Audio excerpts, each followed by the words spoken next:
Good afternoon, everybody. My presentation will be in French because Mein Vortrag werde ich in Französisch halten, weil ich aus dem frankophonen Bereich komme. Da ich hier Gelegenheit habe, hier in Französisch zu sprechen, will ich in Englisch zumindest sagen, hallo. Okay. Voilà, je vais aborder un sujet que j'ai déjà abordé. Im letzten Februar hat das Schiller-Institut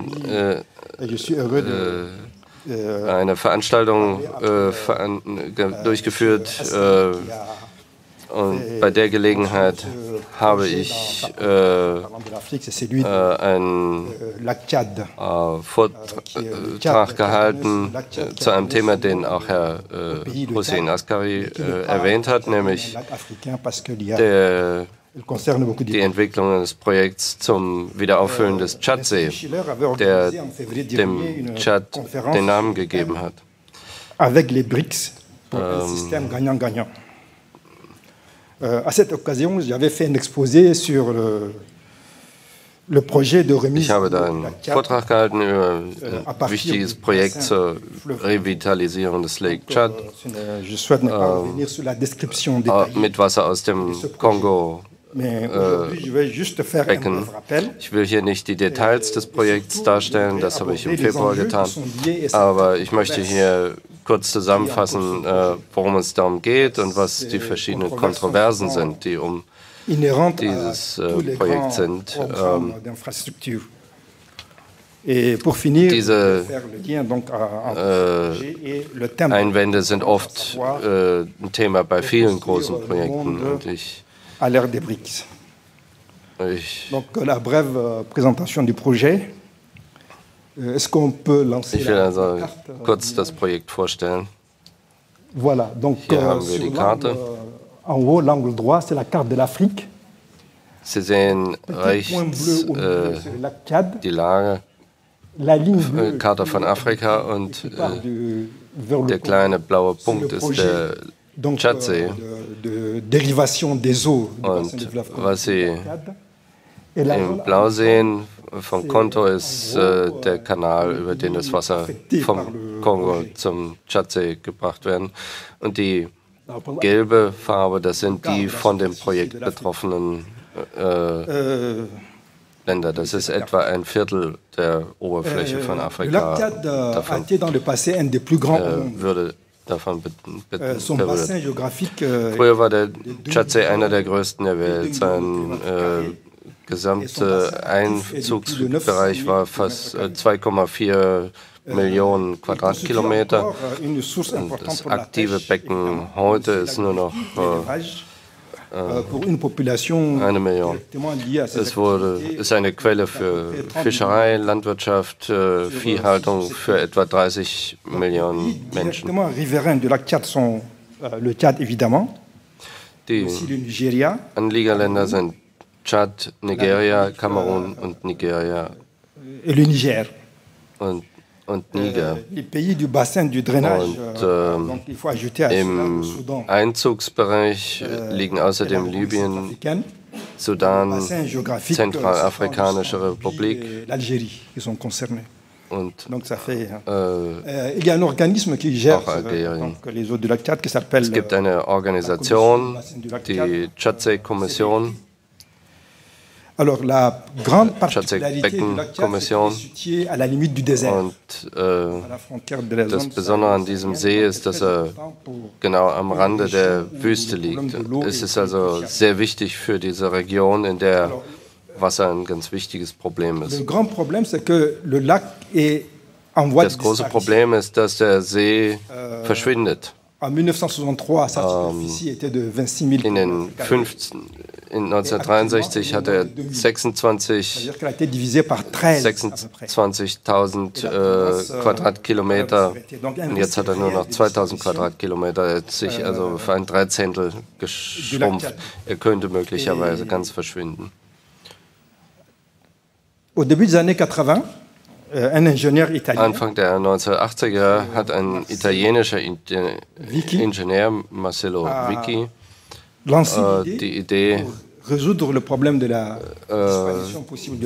gestartet, wo er gesagt hat, wir können das Verschwinden des Tschadsees ausgleichen, indem wir Wasser aus dem Kongo-Becken umleiten durch einen Kanal, um den Tschadsee wieder aufzufüllen. Das ist kein absurdes Projekt, denn die Entfernung zwischen dem Kongo und dem Tschadsee ist zwar lang, aber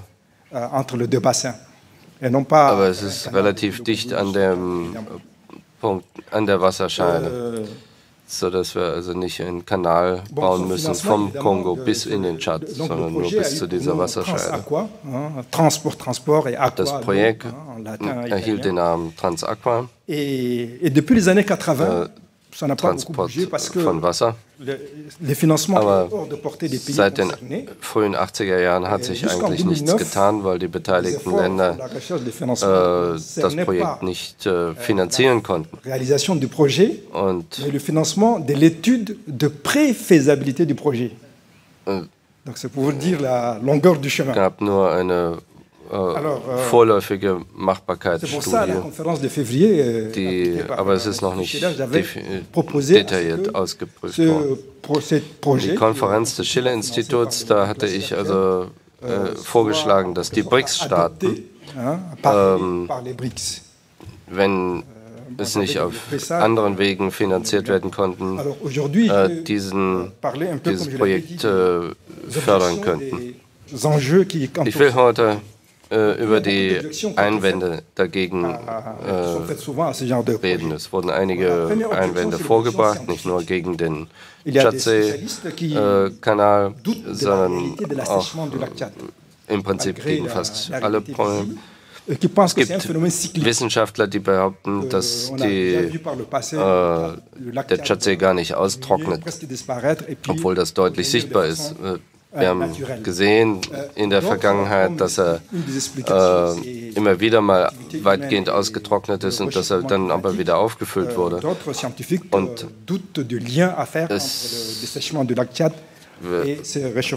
die einen sagen, dass die menschliche Aktivität den Klimawandel verursacht und andere sagen, das ist nicht der Fall. Nun ist es richtig, dass es zyklische, immer wieder Perioden gibt, wo der See kleiner wird und andere, in denen er größer wurde. Und vor etwa 6.000 Jahren war es ähnlich. Nun, geologische Zeiträume sind lange Zeiträume. Vielleicht werden wir also in 6.000 Jahren wieder einen großen Tschadsee haben. Aber das ist sehr langfristig. Und dann gibt es Umweltschutzeinwände, die sagen, dass starke Vergrößerung. Einige Leute denken, dass Großprojekte per Definition schlecht sind. Und, da ist vielleicht auch was Wahres dran, weil es Probleme geben wird. Es wird Überschwemmungen geben, die Balance der Ökosysteme wird verändert. Es gibt politische Probleme und darüber, wer das Wasser nutzen kann. Der dritte Einwand ist der wirtschaftliche, weil es gesagt wird, das ist ein sehr teures Projekt und das wird keine Profite abwerfen.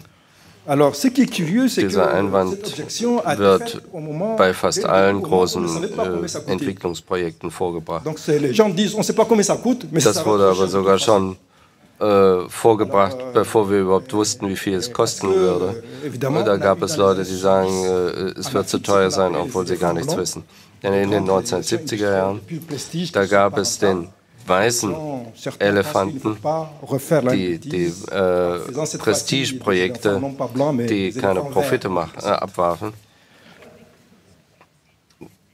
Die glauben also, dass das ähnliche Fehler ist. Und jetzt sagen sie, wir wollen keine weißen Elefanten, wir wollen grüne Elefanten. Und dann gibt es die Frage der Regierungsführung. Wird die Regierung in der Lage sein, solche gigantischen Projekte zu managen? Und es gibt da Probleme, aber die kann man lösen, indem man Maßnahmen dagegen ergreift.